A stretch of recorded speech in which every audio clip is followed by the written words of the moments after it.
महाभारत के युद्ध के बाद भगवान श्री कृष्ण का सुदर्शन चक्र कहाँ गया। भगवान श्री कृष्ण के सुदर्शन चक्र के बारे में हम सभी जानते हैं। सुदर्शन चक्र को बेहद ही शक्तिशाली माना जाता है। भगवान श्री कृष्ण जिस पर भी सुदर्शन चक्र छोड़ते थे वो इसे अपने उद्देश्य को पूरा करके ही वापस आता।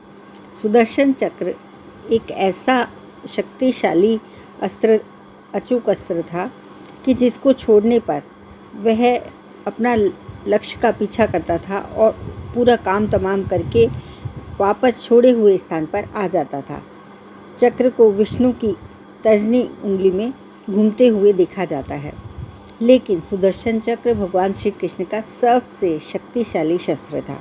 सुदर्शन चक्र किसने बनाया? धार्मिक ग्रंथों में सबसे विनाशक हथियारों में से इसका नाम लिया जाता है। श्री कृष्ण के सुदर्शन चक्र से जुड़ी बहुत सी कहानियों का उल्लेख मिलता है।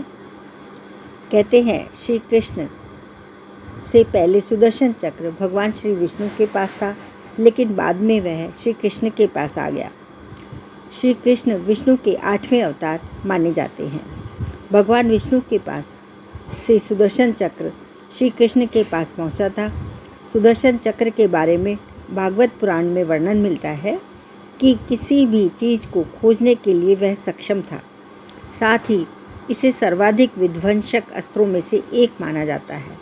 इसे भगवान श्री कृष्ण द्वारा क्रोधित होने पर दुर्जनों के संहार के लिए प्रयोग किया जाता था। कहते हैं कि सुदर्शन चक्र का निर्माण भगवान विष्णु ने नहीं बल्कि भगवान शिव ने किया था। इसके निर्माण के बाद शिव ने यह चक्र भगवान विष्णु को दे दिया था। इस संबंध में शिव पुराण में कोटि युद्ध संहिता में एक कथा का भी वर्णन मिलता है। जब दैत्यों का अत्याचार बढ़ रहा था तब सभी देवी देवता भगवान विष्णु के पास गए।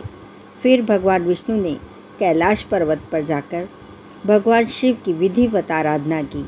वे उनसे हजारों नामों से स्तुति करने लगे। प्रत्येक नाम पर एक कमल का फूल भगवान शिव को चढ़ाते। तब भगवान शिव ने विष्णु की परीक्षा लेने के लिए उनके द्वारा लाए गए 1000 कमल पुष्प में से एक छिपा दिया।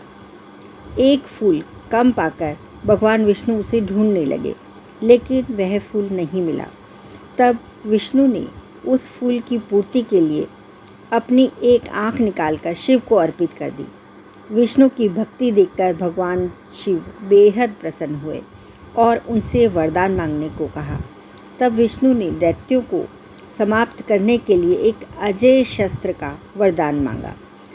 इसके बाद भगवान शंकर ने विष्णु जी को सुदर्शन चक्र प्रदान किया।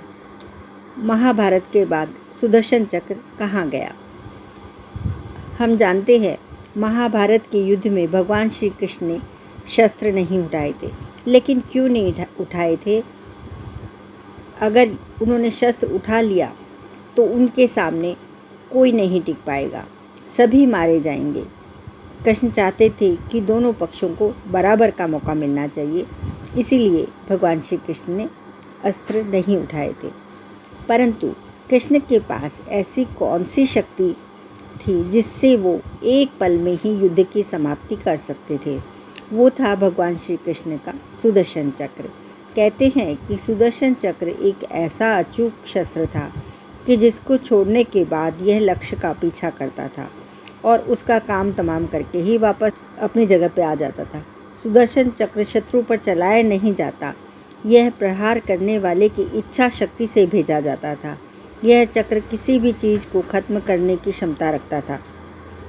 पुराणों में बताया गया है कि भगवान विश्वकर्मा ने सूर्य के तेज से 3 चीज़ों का निर्माण किया: पुष्पक विमान का, त्रिशूल का और सुदर्शन चक्र का। परंतु यहाँ पर सवाल यह है कि महाभारत के साथ सुदर्शन चक्र का क्या हुआ? इसका उत्तर हमें भविष्य पुराण में मिलता है।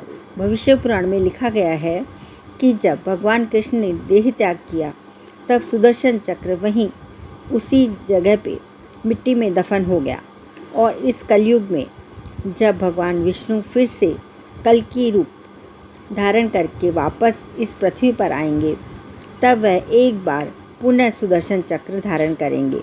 इस तरह से यह शक्तिशाली चक्र भगवान विष्णु के साथ धरती में समा गया, जिसको लेकर कहा जाता है कि एक बार फिर से भगवान विष्णु कलयुग में कल्कि के रूप में जन्म लेंगे। तब एक बार फिर से सुदर्शन चक्र धरती से बाहर आएगा और समस्त मानव जाति की धर्म की रक्षा करेगा। धन्यवाद। यदि वीडियो पसंद आई तो चैनल को सब्सक्राइब करें और वीडियो को शेयर करें। लाइक करना भी नहीं भूलें। धन्यवाद।